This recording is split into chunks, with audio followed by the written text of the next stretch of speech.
नमस्कार। मैं BHK news Himachal पर ज्योति। नमस्कार। BHK न्यूज़ हिमाचल के लिए मैं यादविंद्र कुमार। BHK न्यूज़ हिमाचल पर विज्ञापन चलाने के लिए स्क्रीन पर चल रहे नंबर पर संपर्क करें। देखिए जी, ऐसे तो हर साल बरसात आती थी।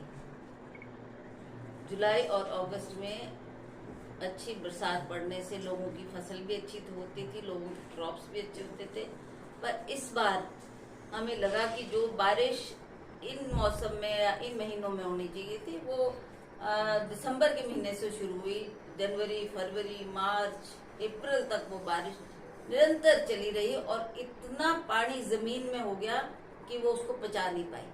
अब जितना भूमि को चाहिए था वो तो उसने भूमि ने ले लिया, पर जो एक्स्ट्रा वाटर था वो कहीं ना कहीं बाहर बह के निकला, जिसकी वजह से ये त्रासदी हुई। इसके कई कारण हैं। चाहे आप सड़कें बना रहे हैं, आप उसमें नाली नहीं छोड़ रहे पानी के लिए, वो सारी ब्लॉक पड़ी है, तो पानी जब ओवरफ्लो करेगा तो सड़क पे ही बहेगा, सड़क से बहेगा तो डंगे गिरेंगे तो नीचे जो बस्ती है, जो जहाँ गांव में लोग रहते हैं, उसका नुकसान होगा। तो इसी तरह से इस बार की जो तस्वीर उभर कर सामने आई है वो यही है कि हिमाचल प्रदेश में जगह जगह जो ये त्रासदी हुई है, हर एक कोने को इसने हिट किया है। नेशनल हाईवेज टूट के बह के चले गए हैं, जो कभी सोच नहीं सकता था आदमी कि इतना अच्छा नेशनल हाईवे का काम हुआ था, 4 लेन हुआ था और उसमें भी बहुत नुकसान हुआ। मैं समझती हूँ कि ये 4 लेन का जो इन्होंने काम किया है, पहाड़ में एक स्लांट होता है, एक स्लांट होना चाहिए, एक सर्टेन डिग्री में वो पहाड़ कटना चाहिए, बट उन्होंने इस बात को अनदेखा किया और एक 90 डिग्री के एंगल में वो सारे पहाड़ काट दिए। अब जब बारिश आएगी वो पानी कहीं ना कहीं तो नुकसान करेगा। उसके ऊपर भी मकान थे, घर थे, रिहाइश थी, उन लोगों को भी उसने इफेक्ट किया, उनके भी लोग सारे मकान ढह गए। और जो उन्होंने डंगे दिए, मुझे नहीं लगता कि उसका कोई फायदा हुआ। जितना भी वो मिट्टी और मलबा उन पहाड़ों का आया, वो सड़कों का भी नुकसान हुआ है और ये नेशनल हाईवेज का भी उससे बहुत ज्यादा डैमेज हुआ है। दूसरा कारण जो हमने कुल्लू का भी दौरा किया, मंडी का भी दौरा किया, एक इनके क्षेत्र में, सराज क्षेत्र में जहां हम गए वहां पर नदी ने रास्ता बदल लिया। वो नदी एक पोर्शन से बह रही थी, वो बहते बहते दूसरे जगह को उसने रास्ता पकड़ लिया। उसका कारण जब जानने के लिए हम लोगों के बीच खड़े हुए तो लोगों ने कहा कि ये लोग यहाँ पर माइनिंग कर रहे हैं, लोग यहाँ से मलबा उठा रहे हैं, लोग यहाँ से ये रेत उठा रहे हैं, जिसकी वजह से ये अब जब पानी बहेगा तो कहीं ना कहीं उसको जहाँ डूंगी जगह मिलेगी, जहाँ खाली जगह मिलेगी, वो पानी वहां पर आएगा। तो इसी तरह से उसने अपना रास्ता बदला और सड़क के साथ साथ का जो पोर्शन खाली हो गया था उसमें उसने डैमेज किया और नेशनल हाईवे आप देख सकते हैं कि किस तरीके से हमारी क्षतिग्रस्त हुई। मैं मीडिया के माध्यम से आदरणीय प्रधानमंत्री जी से यह आग्रह करती हूँ कि प्रधानमंत्री जी, आप इलेक्शन के वक्त में भी आए, आप मंडी भी आए, आप कुल्लू भी आए, आप शिमला भी आए और हर मीटिंग में आपने जनसभा के सामने ये कहा कि हम हिमाचल प्रदेश को अपना दूसरा घर मानते हैं। हिमाचल प्रदेश की उन्होंने भौगोलिक स्थिति का परिचय दिया, कितने सुंदर पहाड़ है, इतनी सुंदर बस्तियां हैं, इतना सुंदर हिमाचल प्रदेश है। यहाँ के व्यंजनों की इन्होंने तारीफ की, चाहे सेपू बड़ी की बात की, चाहे बदाना की बात की, और फिर अंत में ये कहा कि दूसरा हिमाचल प्रदेश मेरा दूसरा घर है।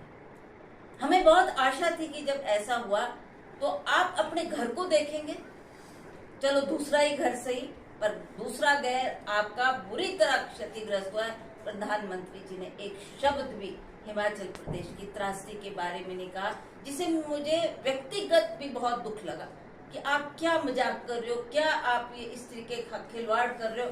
कहीं भी नुकसान हो, इस तरीके की त्रासदी आए तो वहां पर सबसे बाद एक मानव के नाते हमको खड़ा होना है। आप देश के प्रधानमंत्री है, आपका कर्तव्य बनता है हर स्टेट को देखना, जहां नुकसान हुआ है उस स्टेट की आप बात करें, उसमें जो उसकी भरपाई है वो हिमाचल प्रदेश सरकार तो नहीं कर सकती, क्योंकि इतना हजारों लाखों करोड़ों में वो नुकसान चला गया है। उसकी भरपाई तो केंद्र से ही जब मदद मिलेगी तब होगी।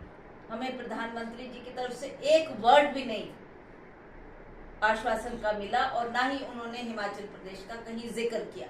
मैं बहुत तैयारी करके गई थी कि मैं पार्लियामेंट में जाके सारे आंकड़े पेश करूंगी और हिमाचल प्रदेश की बात करूंगी। कितनी त्रासदी हुई है प्रधानमंत्री जी, आप हिमाचल की तरफ देखें, अपने विभाग को आदेश दें कि हिमाचल प्रदेश की मदद होनी चाहिए।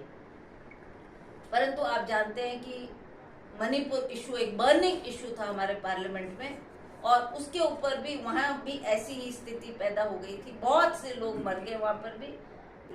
उसी तरह से मैं भी हिमाचल प्रदेश की बात उठाना चाहती थी कि हमारे इतनी बाढ़ आ गई, इतना नुकसान हो गया, पर ये मणिपुर इशू करके हमको टाइम नहीं मिला और हम बोल नहीं पाए इस पर। लिखित रूप से हमने नितिन गडकरी जी, जिनका विभाग है, जिनके जो नेशनल हाईवेज बना रहे, उनसे भी बात की। हम उनके आभारी है कि उन्होंने हमारी बात भी सुनी और एक वीडियो कॉन्फ्रेंसिंग की, जहां भी उनके अफसर है उनसे बातचीत करते हुए उन्होंने उनको भी निर्देश दिए, जैसे मनाली में कोई अफसर उनका बैठा है या कुल्लू में बैठा है या मंडी में बैठा है, कॉन्फ्रेंस के तहत उनको जोड़ा और उन्होंने जो हमने आंकड़े दिए वो उनको बताए गए कितना नुकसान हुआ। बल्कि वो उन्होंने बड़ी हैरानी जताई कि इतना हमने हजारों करोड़ रुपया ये नेशनल हाईवे बनाने में लगाया, ये कैसे ऐसा नुकसान हो गया। फिर हमने उनको अवगत कराया कि जी ऐसे ऐसे कुछ कारण रहे जिसकी वजह से इतना नुकसान। प्रधानमंत्री सड़क योजना के मंत्री थे, उनसे भी हमने आग्रह किया कि आपने इतना पैसा हिमाचल को देना है, वो तुरंत उसको दिया जाए ताकि हम उस पैसे को लगाएं और ये जो छोटी मोटी सड़कें हैं जो प्रधानमंत्री सड़क योजना के तहत बननी है उसमें वो राहत का काम करेगी। उनके भी हम आभारी हैं कि उन्होंने भी वो पैसा दिया और उससे वो काम शुरू हुआ है जो जिसकी हमें उनसे अपेक्षा थी। ऐसी बातें थी और मैंने उस वक्त भी हिमाचल प्रदेश का जब ये बाढ़ आई थी तो कुल्लू का दौरा भी किया, मंडी का दौरा भी किया और उन क्षेत्रों को हमने टच किया जो जहां सबसे ज्यादा इसका।